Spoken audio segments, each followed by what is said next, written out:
Well, a Midlands firm, Wrekin Construction, went into administration 2 weeks ago, laying off 400 people. The firm's biggest asset was supposed to be a gem called the Star of Zanzibar, with a ruby the size of a cricket ball, valued at £11 million.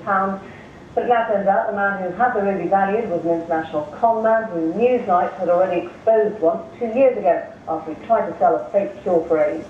Matt Pritchard investigates what happened. Wrekin Construction, a Shropshire building firm which went belly up last month, citing cash flow problems as the cause.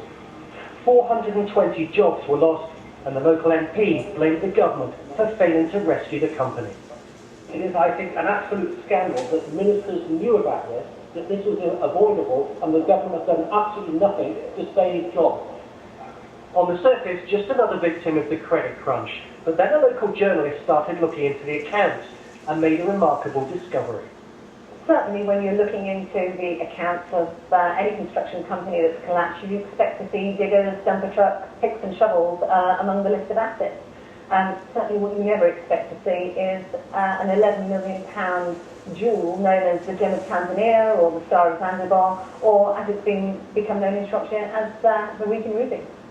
A few years ago, Wrekin Construction was struggling. Then it swapped £11 million worth of shares for a huge, uncut gemstone.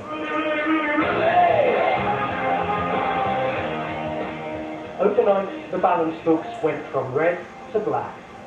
If you look at Wrekin's accounts, then they clearly turned a £9 million loss in 2006 into a £1.2 million profit, which is an amazing turnaround in a matter of months. But actually, when you look closely, the turnaround is due to an asset which is apparently worth £11 million, which is the Wrekin Ruby. The Star of Zanzibar is no ordinary gem. It's a giant ruby about the size of my fist. And in 2004, it was issued this valuation by a London dealer, saying it was worth between $20 and $23 million. Accompanying the valuation was this letter of reference, purportedly from the Royal Jewellers, back then known as Asprey and Garrard. It says that the valuer was well qualified and competent to undertake a valuation of gemstones. And there's something else interesting about this valuation, the name of the owner of the gem back in 2004, Michael Hart Jones, a name that Newsnight knows only too well. The trials proved successful. A couple of years ago, Michael Hart Jones was peddling a miracle cure for AIDS. Newsnight secretly filmed him making extraordinary and false claims about the treatment. The first 25 folk who actually came on board through the army folk who were dead, virtually dead, they were stretchered in, virtually dead, as far as I was concerned, all bar one of them, in 2 weeks they were up and about and back on training, yeah. So, Richard. We'd been tipped off by the actor Richard E. Grant, who'd been approached by Hart Jones to promote the bogus cure and secure $100 million of investment.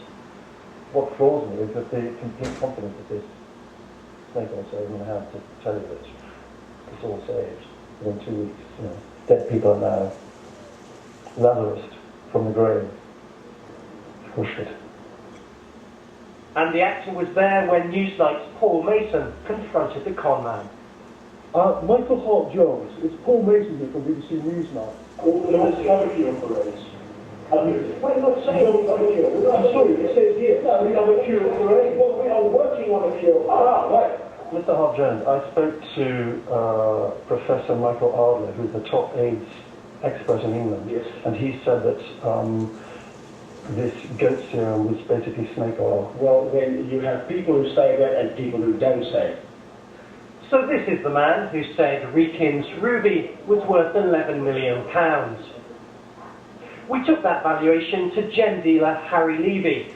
In his opinion, it's not worth the paper it's printed on. And as for the ruby, well, brace yourself. To get people this type of valuation, you have absolutely perfect gems with no internal flaws in them, even colours, beautiful colours. And it is absolutely impossible to determine that from a piece of rough. So if I describe the ruby to you, it's rough, it's about the size of my fist, and I was to offer it to you on the basis of that description.